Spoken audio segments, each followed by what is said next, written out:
Master, and good morning, ladies and gentlemen. This is a story about sports, although not as much about the X's and O's of the game as it is the colorful characters that have inhabited the American consciousness for the better part of 50 years in the United States. And the work of a very talented wordsmith. The unsurpassed chronicler of those characters, in my opinion, was Dick Schaap. If anyone knew how to write it and how to say it, it was him. He had the uncanny ability to tell you what it was like not only to be there, but to watch Game 6 of the 1977 World Series. And if you know that game, you know what I'm talking about. More compelling to me was he wrote what it was like to sit across the kitchen table from Muhammad Ali in 1960 and talk about race relations. Actually, when he was known as Cassius Clay and living in Louisville, Kentucky. Introducing Clay to his readers, he wrote, "I met Cassius Marcellus Clay in 1960 in Louisville, Kentucky. He was brash and wide-eyed, a bubbling young man, without a thought in his head or a problem that he didn't feel in his fist or would later solve with his wit." Dick Schaap was first and foremost a newspaper man. He got his start with the New York Herald Tribune in the early 1960s, but that paper went by the wayside. He joined Sport Magazine and rose to sports editor of Newsweek later on. But he is most well known as the wise old sage and host of the Sports Reporters program on ESPN on Sunday mornings for over a decade. He made guys like Mike Lupica and Mitch Albom of Tuesdays with Morrie fame household names. In fact, he covered more athletes than just about any sports reporter in the history of the country. He even inadvertently discovered the actor Billy Crystal. In the late 1970s, Dick was emceeing an event at the Plaza Hotel in New York. His comedy act backed out at the last second. His agent sent him Billy. He did a few jokes, a few impressions. It was a huge hit, and the rest is history. Billy and Dick were lifelong friends. Athletes and actresses, poets and playwrights, politicians, and just regular people were all a part of Dick Schaap's life and his collection of people that he described as making every day of his life seem like a fantasy to him.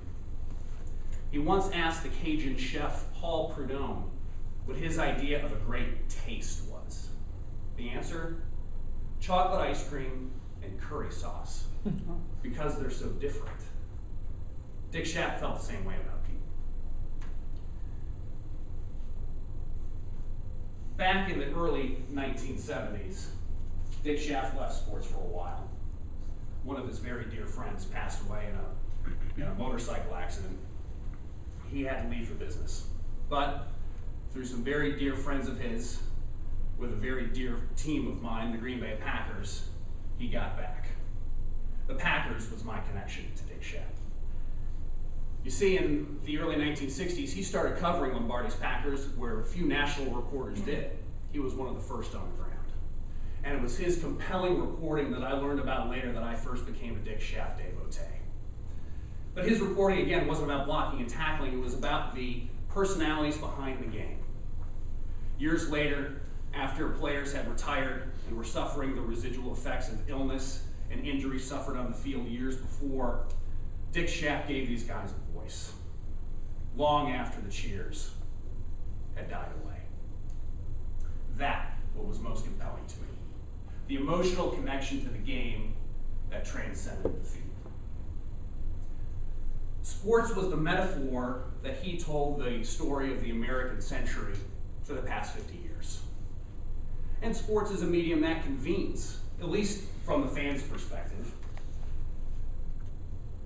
Fans gather each Sunday in the fall, rich and old, young and poor, in rapt attention, which, for better or for worse, is a feeling I know all too well, as I have permitted the Green Bay Packers to affect my mood for the better part of 30 years. That was my connection to Dick Schaap. But his use of rhetorical devices was the thing of legend. Alliteration was everywhere. Again, on Muhammad Ali, he wrote, "It should have ended in Zaire.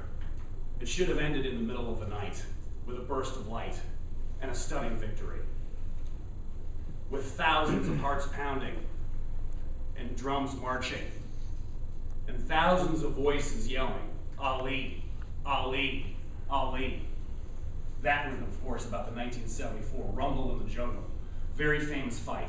Ali Foreman. Ali knocks him out in the 8th round. A fabulous, fabulous event.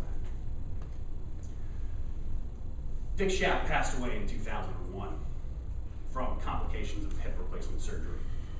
So unfortunately, the world will no longer have the gifts of his brilliant literary talents. But fortunately, his legacy lives on in the thousands of reporters and writers that he influenced. One such reporter, a Schaap acolyte, Bob Ryan of the Boston Globe, wrote his obituary. And in that, he described Dick Schaap as being ubiquitous. I'm sure gregarious, but mostly ubiquitous. It is my hope that for generations of readers to come, his work will in fact be ubiquitous to learn about the 20th century in sports in America. Thank you.